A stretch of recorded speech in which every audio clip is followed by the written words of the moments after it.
HBO has recently launched a new television series called The Last of Us. Based on the successful survival horror video game by Naughty Dog, the series follows Joel's, Pedro Pascal's, journey following the outbreak of the cordyceps brain infection, which turns perfectly good human beings into zombified creatures. The game has a sequel where we get to see a grotesque version of the infected beings coming together and forming one big monster known as the Rat King. Even if you imagine such a scenario off the top of your head, you can guess the level of body horror that this creature embodies. With The Last of Us being the new big thing in pop culture right now, we would like to take today's video to talk about this monster that has given every player the creeps. But before we go into our explanation, we have a very small request. If you like our content, please support us by subscribing to our channel. This is a small click for you, but for us, it means a whole lot. So thank you, and let's begin.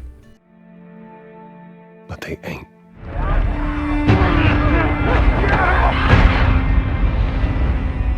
Please stop! Road to the Rat King.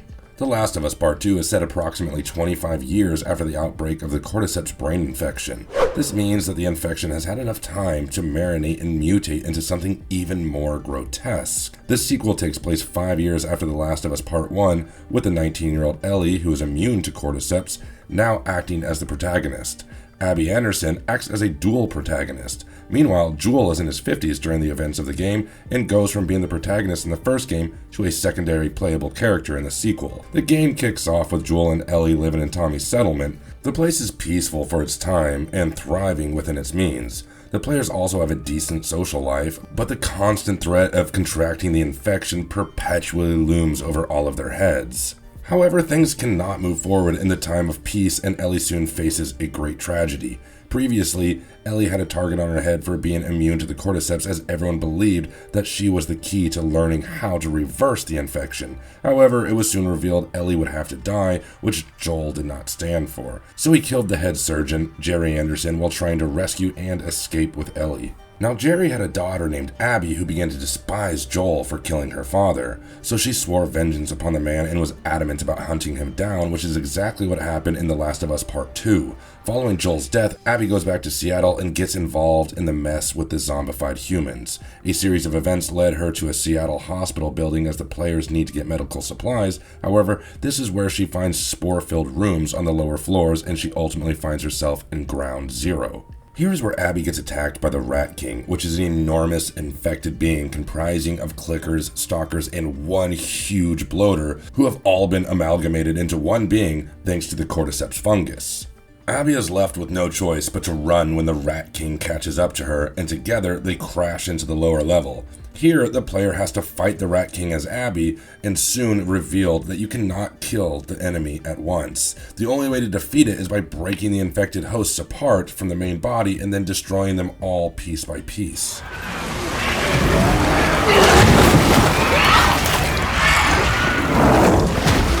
What makes the Rat King so monstrous? Well, it's pretty evident that the Rat King is a super organism in the game and has a fusion of several clickers, bloaters, and stalkers, and it has acquired enormous strength, durability, and resilience. It can smash through levels of buildings and withstand humongous damage. What is interesting is that when the infected hosts separate from the main body after being damaged, it often displays traits that can be seen in a host with a different level of infection. Let me give you an example. A stalker that has been detached from the Rat King's body can behave like a bloater or a clicker. It is also theorized that the body is comprised of the first people who were infected in Seattle, so this means that it has taken approximately 25 years of infection for this creature to be created. This is a long time considering how the victims begin to display symptoms of being infected within 2 weeks as they enter stage 1 of infection.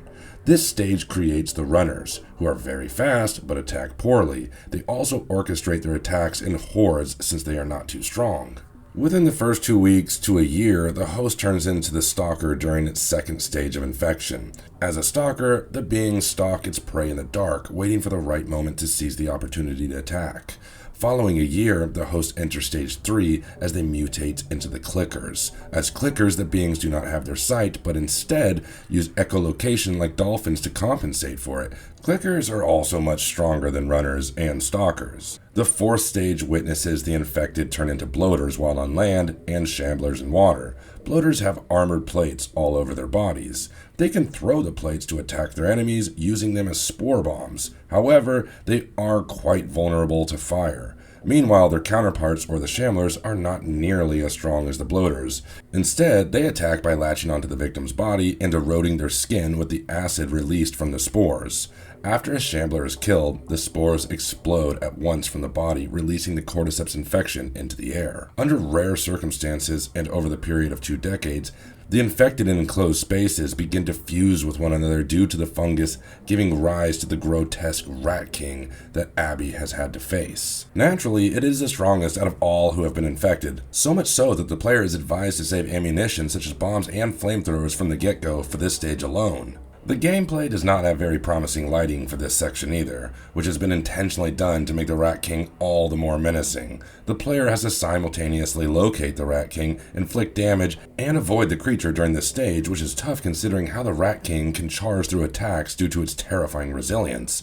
Failure to escape at the right time will cause the Rat King to corrode Abby's skin with mycotoxin, which it will emit the way shamblers emit their spores, or by grabbing her and violently ripping her limbs after snapping her neck. Either way, it's not an ideal scenario for Abby. During the first stage of the fight, the Rat King splits into a bloater part and a stalker part after taking damage. The bloater needs to be half dead before Abby starts to attack the stalker, and around this time the player needs to acquire more ammunition from a nearby area. Basically, the player cannot defeat the Rat King all at once. Instead, it has to make it separate into 2 parts and then defeat each part individually. This gets more complicated once the battle reaches the 3rd stage of the fight, whereas Abby has to fight the stalker. The stalker can hide and throw spore bombs from far away.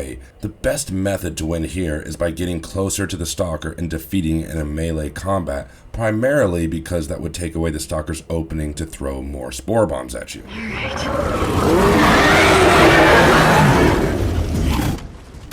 Rat King's origins behind the scenes. The Rat King, despite being a central enemy in the game and the worst opponent throughout, was not given a name initially. It was conceptualized after the developers got inspired by the bosses of various PlayStation exclusive video games. In fact, the term Rat King was used only by the creators while referring to the creature during development, but since the abomination would eventually require a name, everyone just rolled with the Rat King. The creature was heavily inspired by modern-day science fiction horror films, and we got a glimpse into everything that led to the creative birth of the Rat King, thanks to Naughty Dog's interview with Games Radar. The monster has its roots not just in fiction, but throughout folklore horror, where an amalgamated abomination of a monster is not very uncommon.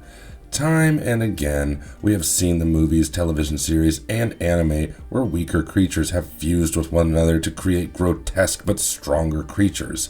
Teen Wolf and Grimm might come to your mind if you have watched those shows, but recently, the anime Chainsaw Man has also displayed such a creature in its first episode where humans were zombified and fused together into one big monster, which is quite similar to what we see in The Last of Us Part 2.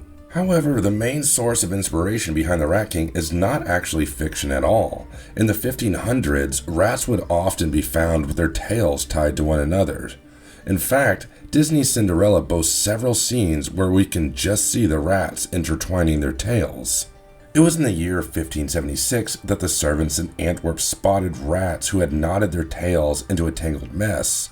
This was not a rare occasion, but so far, there has been no proper explanation as to why rats do this. The lack of information has also helped create an air of mystery, making this phenomenon something that has inspired folklores and storytellers like Stephen King. In fact, this would not have actually been possible if there was an explanation for it, since that would have made this occurrence tame, giving it a scientific and logical reason. This would essentially take away what storytellers use as leverage to create fantastical plots. The concept of the Rat King started showing up in video games and eventually appeared in The Last of Us Part 2.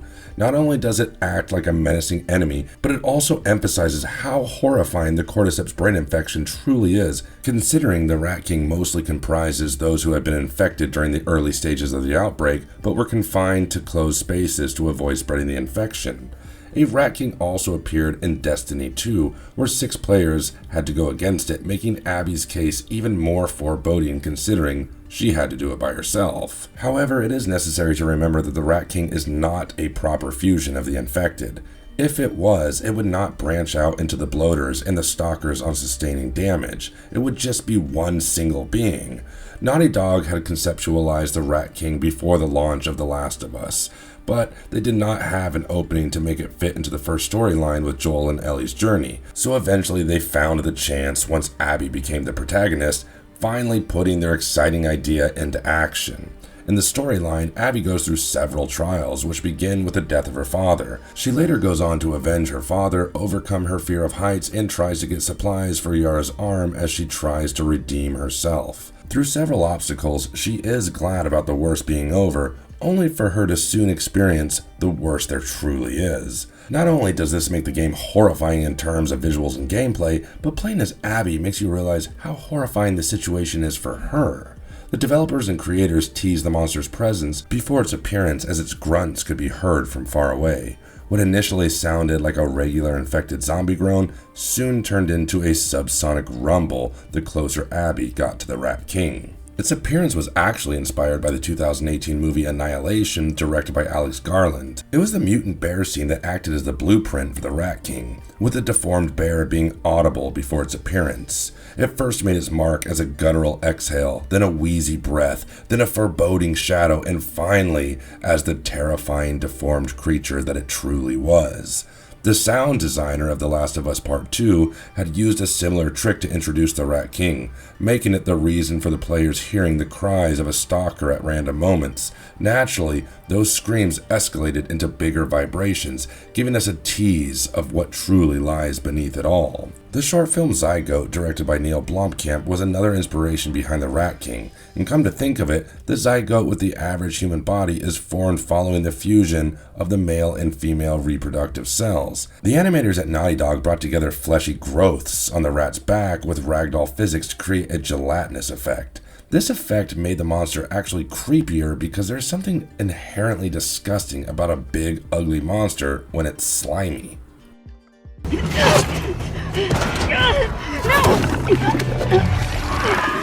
Marvelous verdict. Everything that led Abby to Ground Zero in the Seattle hospital was curated to lead her to the Rat King. It wasn't a case of, okay, this happens, and then she goes to the hospital, bam, suddenly there's a monster.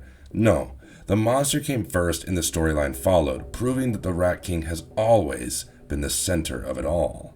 And if you liked our content, don't forget to leave a like and subscribe to us if you haven't already. And in the meantime, have a good one and be safe. Thank you, everybody.